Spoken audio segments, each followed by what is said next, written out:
Autour de la terrasse, des aromatiques. Il y a du thym, du romarin, de la sauge, du fenouil, de l'hysope, de la sarriette,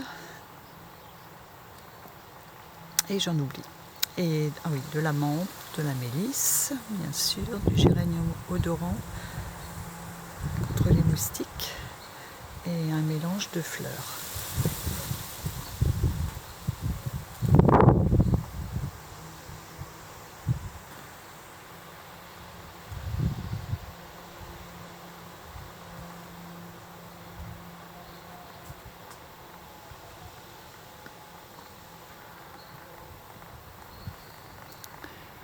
Le sureau,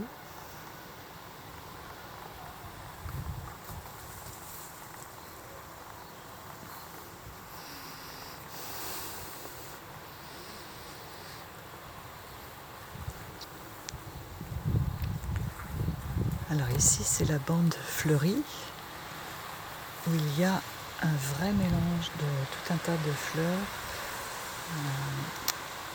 parce que voilà, des graines jetées au hasard, des noyaux de fruits qui produisent parfois des belles surprises, comme par exemple les pêchers de vigne,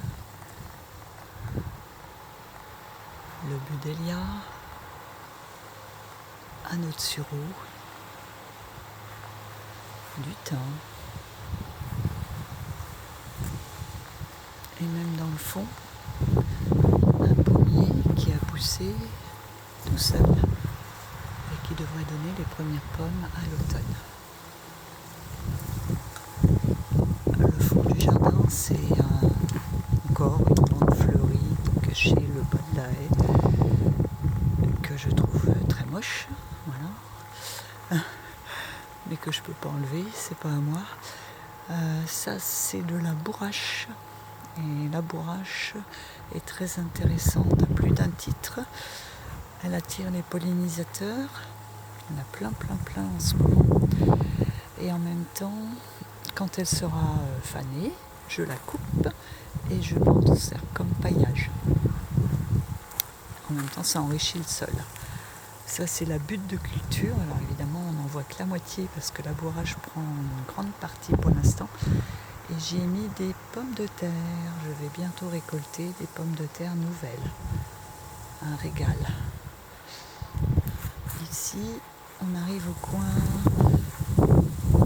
Comment dire? Alors, il y a de la lasagne. C'est une petite lasagne que j'avais faite il y a quelques années. Et là, j'ai essayé des graines de fèves. Je ne sais pas du tout si ça va bien marcher ou pas, c'est un essai, on verra.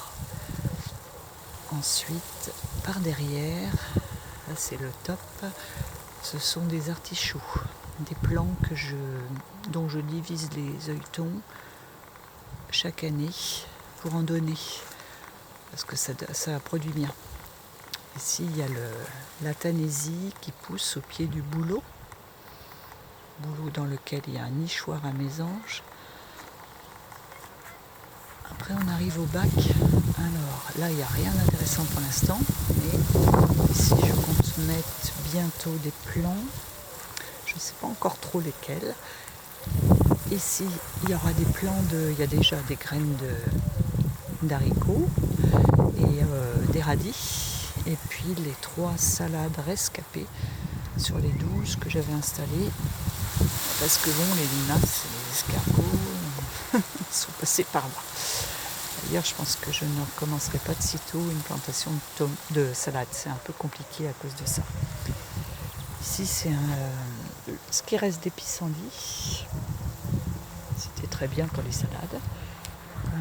Ici, c'est la bande de petits fruits. Donc là, il y a beaucoup de fraisiers. Bientôt les premières fraises. Et là, dans le fond, ce sont des framboisiers. Bientôt également les premières framboises.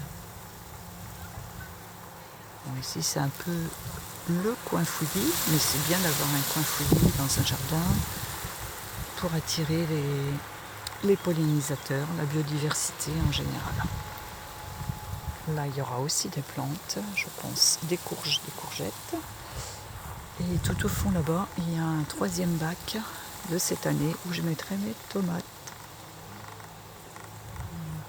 La terrasse. Ici, on arrive au coin, on va dire, dépôt de tonte de gazon du voisin, de branchage que je vais broyer.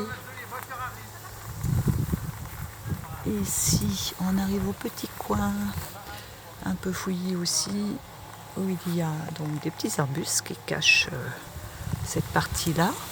Et ce que j'aime beaucoup, ma petite mare, avec plein de plantes aquatiques. Et parfois des belles surprises, des petits tritons, et aussi des grenouilles quelquefois, des crapauds, et des rainettes. Ça c'est pas... Voilà, c'est en attendant les vrais. Alors là, il y a un mix, parce que bon, j'aime bien mixer un peu tout, de fleurs. Il y a une rhubarbe qui est noyée au milieu, mais bon, elle va s'en sortir. Il y a une soude, des digitales, des glaïeuls, des fenouilles et des pêchers. Voilà. Et pour terminer, une petite bande fleurie que j'ai installée l'année dernière avec les premiers coquelicots et les eschscholzia. Voilà.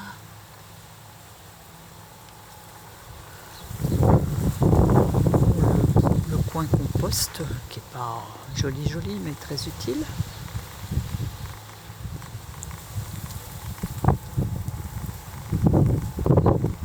Et ici une petite serre fermée aujourd'hui qui contient en ce moment des plants de tomates et des plants de betteraves ainsi que des courgettes. J'attends après le 11 mai, pas pour la fin du confinement, mais pour après les saints de glace